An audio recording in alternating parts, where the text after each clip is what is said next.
ফিরে দেখা ১৯৭৩ সাল। চলুন একটু ঘুরে আসি ডাকসুর যে নির্বাচনে ব্যালট বাক্স ছিনতাই হয়েছিল। ঠিক ৫২ বছর আগে ১৯৪৩ সালের ৩ সেপ্টেম্বর স্বাধীন বাংলাদেশে ঢাকা বিশ্ববিদ্যালয়ের কেন্দ্রীয় ছাত্র সংসদের ডাকসু দ্বিতীয় নির্বাচন হয়েছিল। দিনভর শান্তিপূর্ণ ভোট গ্রহণ হলেও সন্ধ্যায় ভোট গণনার সময় ব্যালট বাক্স ছিনিয়ে নিয়েছিল একদল বহিরাগত সন্ত্রাসী। রাতভর ক্যাম্পাসে গোলাগুলি হয়। ছাত্রছাত্রীরা প্রাণভয়ে অন্ধকারের মধ্যে হল ত্যাগ করেন। ঢাবি প্রশাসন সে নির্বাচনকে বাতিল করে দেয়। ডাকসুর ইতিহাসে এটি ব্যালট বাক্স ছিনতাই এর নির্বাচন হিসাবে পরিচিত পায়। ঘটনাবহুল সেই নির্বাচন নিয়ে আজকের ফিরে দেখা। ক্যালেন্ডারের পাতায় ১৯৭৩ সালের ৩ সেপ্টেম্বর দিনটি ছিল সোমবার। ঢাকা বিশ্ববিদ্যালয় ক্যাম্পাসে সকাল থেকে বিকেল পর্যন্ত উৎসবমুখর পরিবেশ। হল সংসদ ও ডাকসু নির্বাচনের ভোট গ্রহণ হয়। বিকেল ৫টার পর শুরু হয় ভোট গণনা। সূর্য ডুবে সন্ধ্যা নামে। শুরু হয় ফিসফিস, চারদিকে চাপা উত্তেজনা। ওই সময় ছেলেদের বেশ কয়েকটি হলে ইলেকট্রিসিটি বন্ধ করে দেওয়া হয়। সেই সুযোগে গাড়িতে করে গুলি করতে করতে ঢোকে সন্ত্রাসীরা। হাতে তাদের রিভলভার, স্টেন গান সহ নানা অস্ত্রশস্ত্র। মুহূর্তে ঢুকে যায় ভোট গণনার কেন্দ্রে।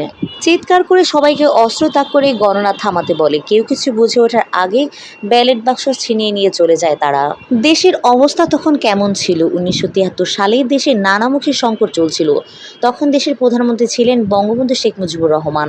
চারদিকে বিশৃঙ্খলা, দেশ জুড়ে গোপন দলগুলোর চোরাগোপ্তা হামলা, রক্ষী বাহিনীর বিতর্কিত কর্মকাণ্ড ও খুন এবং চোরাকারবারি হরহামেশাই হচ্ছিল। দিনে দুপুরে আওয়ামী লীগের এমপিরা সর্বহারা ও দুষ্কৃতকারীদের হাতে হত্যাকাণ্ডের শিকার হচ্ছিলেন। বলা যায় সদ্য স্বাধীন দেশ নৈরাজ্য নিমজ্জিত ছিল।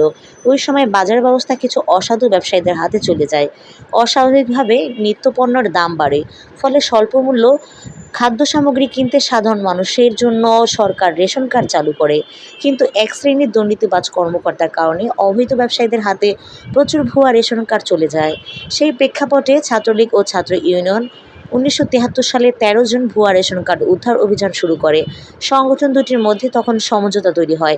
তবে কালোবাজারিরা এতটাই শক্তিশালী ছিলেন যে ছাত্রলীগ ও ছাত্র ইউনিয়ন অবৈধ রেশন কার্ডের উদ্ধার করতে সফল হতে পারেনি। ছাত্রলীগ ও ছাত্র ইউনিয়নের যুগপৎ কর্মসূচি।